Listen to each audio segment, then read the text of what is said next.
Bonjour à tous, j'espère que vous allez bien. Donc on prend la suite des anciens épisodes.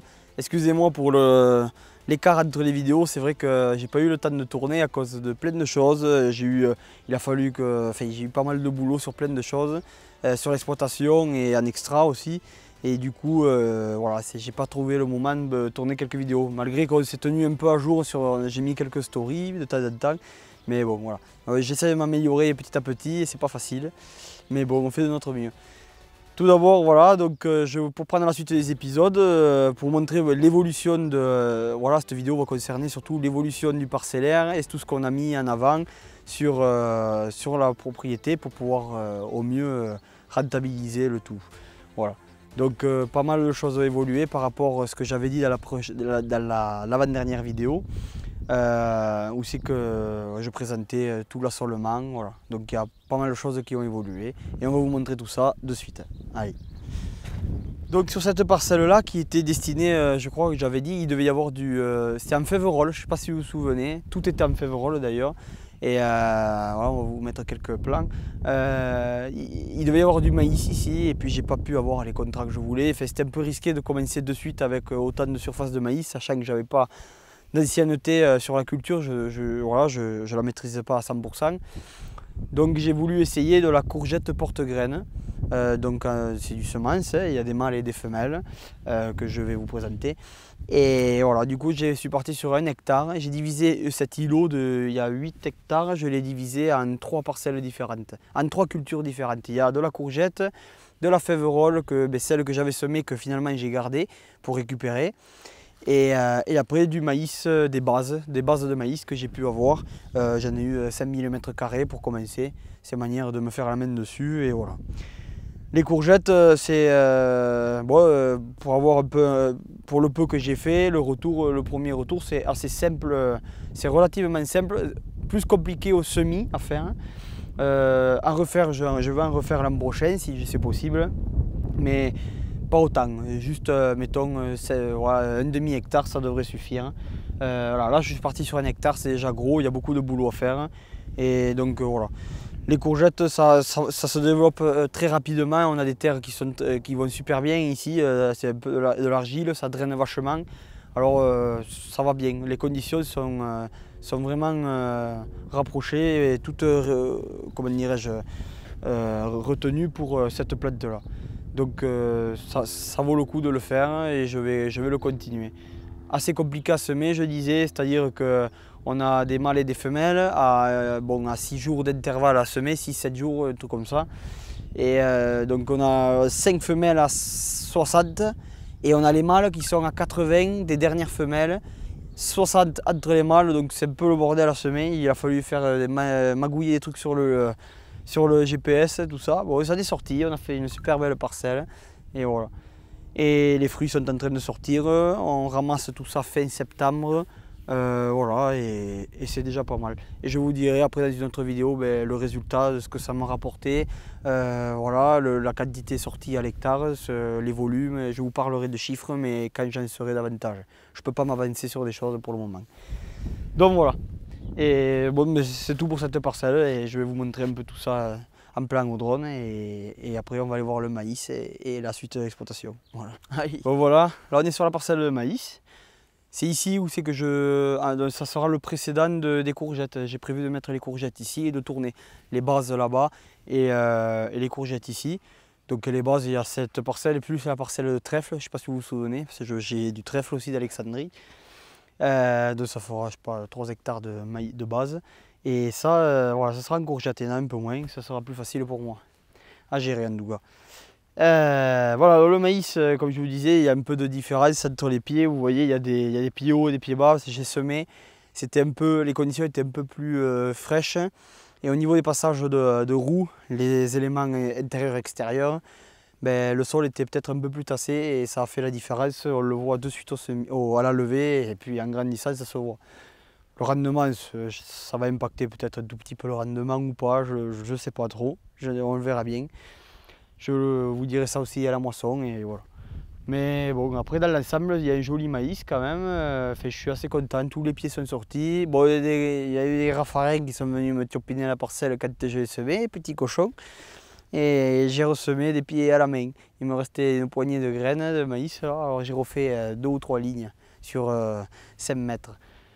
Et bon, ça c'est des petits aléas aussi, mais bon, les chasseurs, ils n'avaient pas mieux sortir ce jour-là. Mais bon, ça fait chier aussi, c'est comme ça. Et bon, après dans l'ensemble, je suis assez content, ça va. Tout est irrigué en intégrale aussi, ça je ne l'avais pas dit. Mais voilà, j'ai posé de l'intégrale partout. Et après on ira voir le groupe.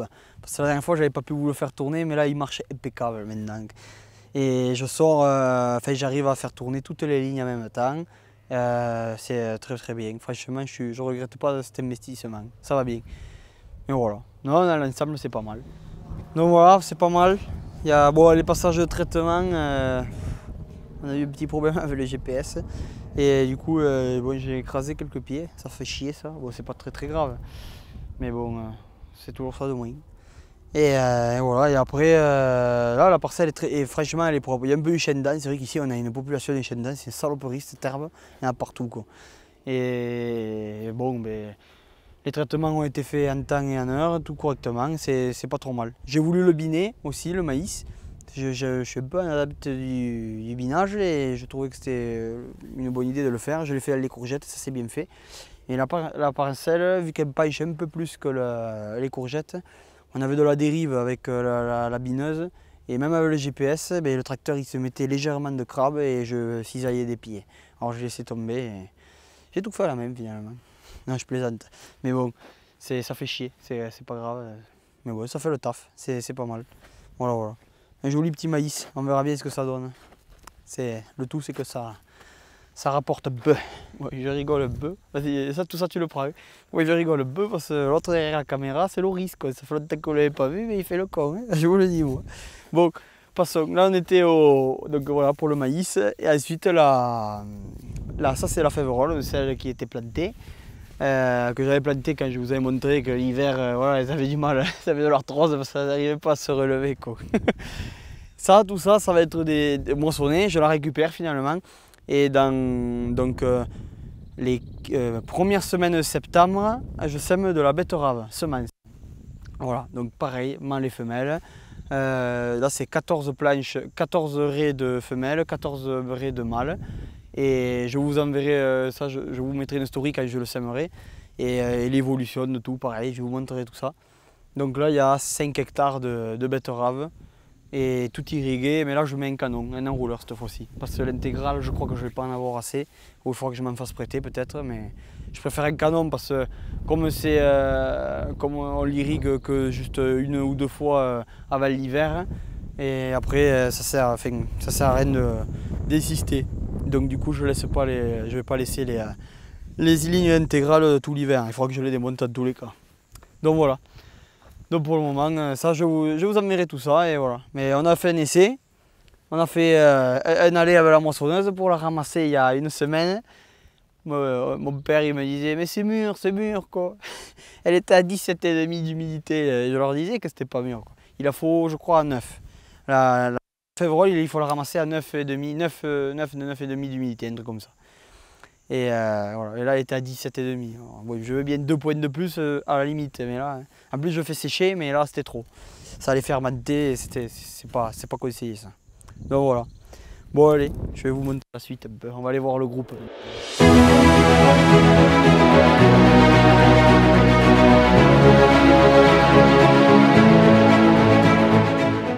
Bon voilà, là on en est où jaillit la source du Ricard pour arroser toutes mes plantes.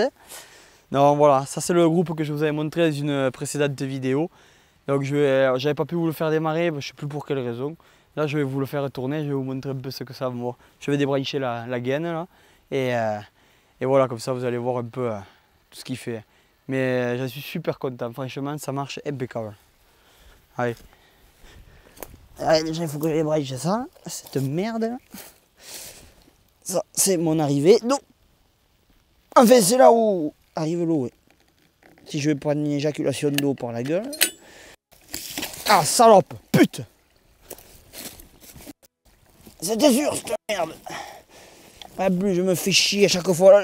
C'est parce que je vous aime que je l'enlève, parce que je vous ai dit que ça serait resté branché. Là, ensuite, on ouvre le robinet de gasoil. Affût le type. Ça consomme cette merde de minerai. Logiquement, il est donné que je dois faire, j'ai calculé, il doit faire, je dois arriver à faire tourner 2 positions dans un rouleur de 12 heures. Un petit coup à la pompette. L'eau, je l'ai regardé, ça marche.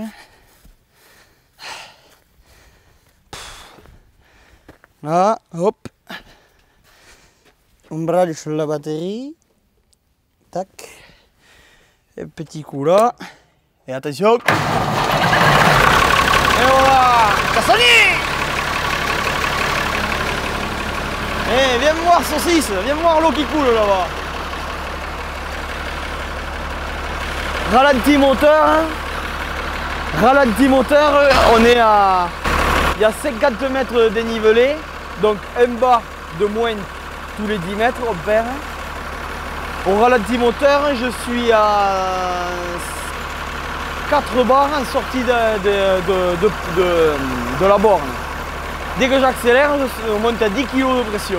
Donc on dit que les arroseurs, ça bouge. Là il y a de l'eau.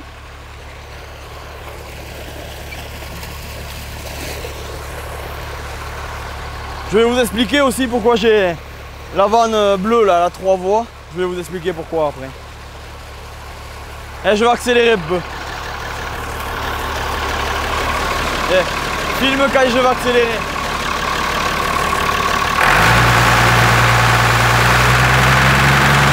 Ah oui,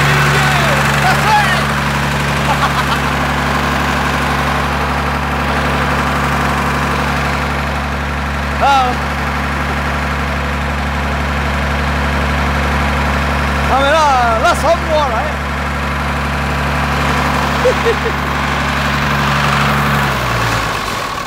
Bon bien sûr on respecte le temps de chauffe de l'important.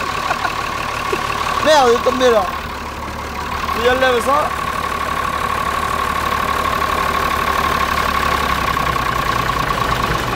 Là, qui était. Donc c'est un groupe aussi qui a toutes les sécurités, ça c'est bien. Le basse pression, haute pression, c'est vieux, il paraît pas comme ça mais il est super bien équipé. La pompe c'est une 70 ou 80 mètres cubes de souvenir. Et voilà. Non franchement je regrette pas. Il me plaît, ça fait un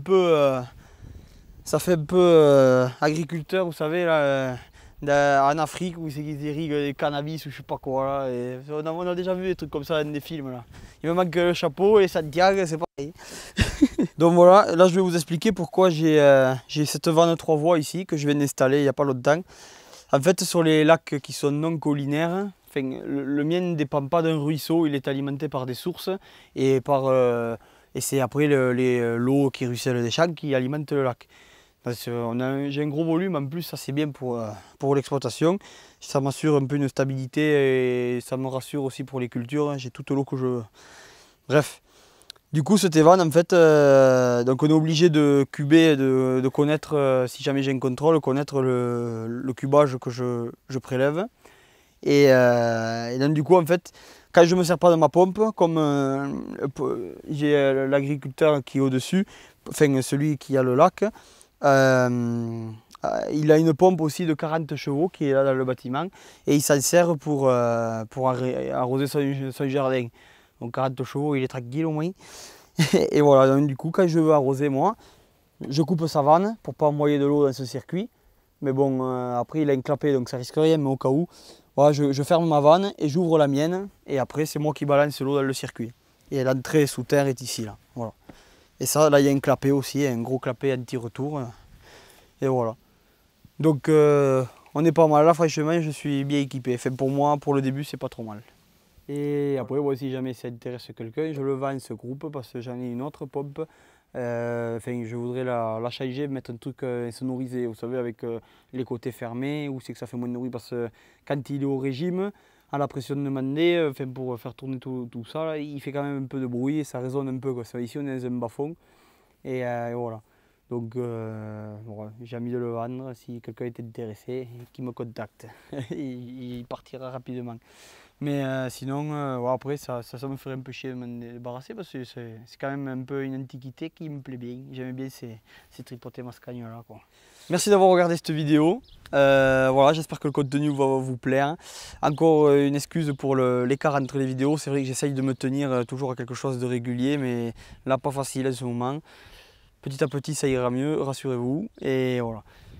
Je me mets dos au tournesol, voilà. Vous avez un joli tournesol derrière vous. C'est rare qu'on ait ça dans les coteaux. Vous allez avoir, on va vous mettre quelques prises de vue au drone. On a fait un très joli tournesol. C'est un précédent Faverolles. Alors je ne sais pas si ça y fait ou pas, mais on me disait que non, sur les tournesols, c'est pas forcément ça qui fait la différence. Après, on est sur une année de pluie, donc ça aide beaucoup. Voilà. Et bon, mais voilà, pour cette vidéo, c'est fini. Je vous montrerai sur dans les prochains épisodes l'évolution des parcelles sur la courgette et le maïs et le semis de betterave quand je l'aurai fait sur la Faverolles. Donc voilà. Allez, merci beaucoup et à très bientôt à tous. Merci.